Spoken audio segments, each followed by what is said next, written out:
Professor Aristeu, em relação então ao banco de horas, que é uma outra questão aí que tem gerado dúvidas entre empregadores e empregados.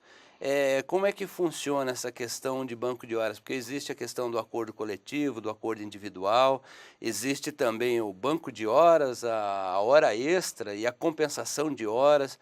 Como é que fica isso dentro dessa reforma? Tem alguns colegas que acham que é tudo a mesma coisa. Eu não vejo dessa forma. Certo.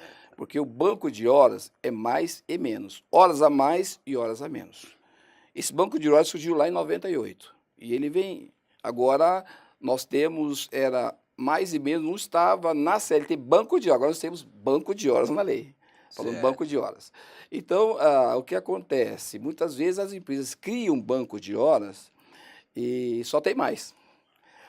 Terminou 6 meses individual ou um ano via acordo coletivo, paga-se como hora extra. Ok. Mas as horas extras, professor, ela incide para o pagamento do 13º salário. Ela incide para o pagamento das férias como média. Será que esse empregador vai retroceder e refazer o 13º salário dele e as férias para pagar, fazer um complemento de hora extra? Eu acredito que não. Porque se não houve banco de horas, se não houve menos, a meu ver, são horas extraordinárias. Então, mas aí a hora extra ela é computada como tempo de serviço, como A hora para extra, efeito de cálculo de férias, de exato, 13º. tudo. O banco de horas não. O banco de horas é mais e menos, porque como você vai trabalhar mais 2 horas e menos 2, então zerou.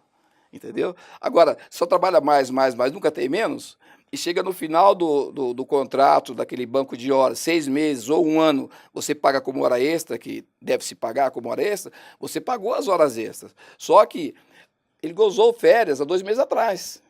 Como fica aquelas suas, a base de hora extra para aquelas férias? Ele tinha que refazer tudo, e eles não refazem isso. O 13º salário que foi pago no final do ano. Na segunda parcela, acrescenta-se a média de horas extraordinárias. Só que pagou só no montante de hora extra e quem ficou para trás sem o pagamento. Essa é a minha colocação. E por isso que eu digo que o banco de horas, ele é sazonal em termos de horário. Hora mais, hora menos. Trabalha 10 horas, depois trabalha 6 horas. Média 8 horas, entendeu? E vai a 44 horas semanais. Aí sim é banco de hora extra, não, é só mais. É só Horas, é mais. só mais. Horas extras, é só mais e mais. Conta-se as horas extraordinárias para o cálculo de férias e de 13º salário. Se você tem banco de horas e paga lá no final, ficou faltando lá para as férias dele a média, entendeu?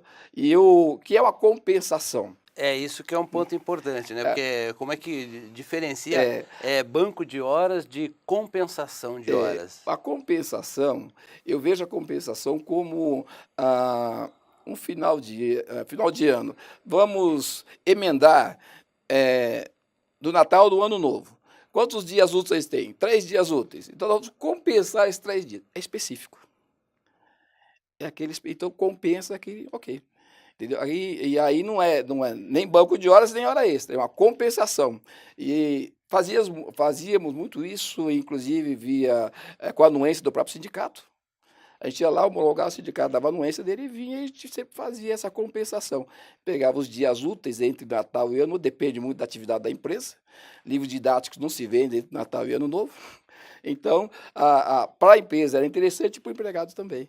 E aí era compensado. Então, hoje, segundo o próprio artigo 611-A, pode aceitar os feriados, né? Mas, de repente, a empresa não quer, ela pode fazer uma compensação. Tem um feriado na terça-feira, ele quer compensar a segunda. Dá para compensar? Sim. Então ele faz uma compra só da segunda e morre ali e esquece.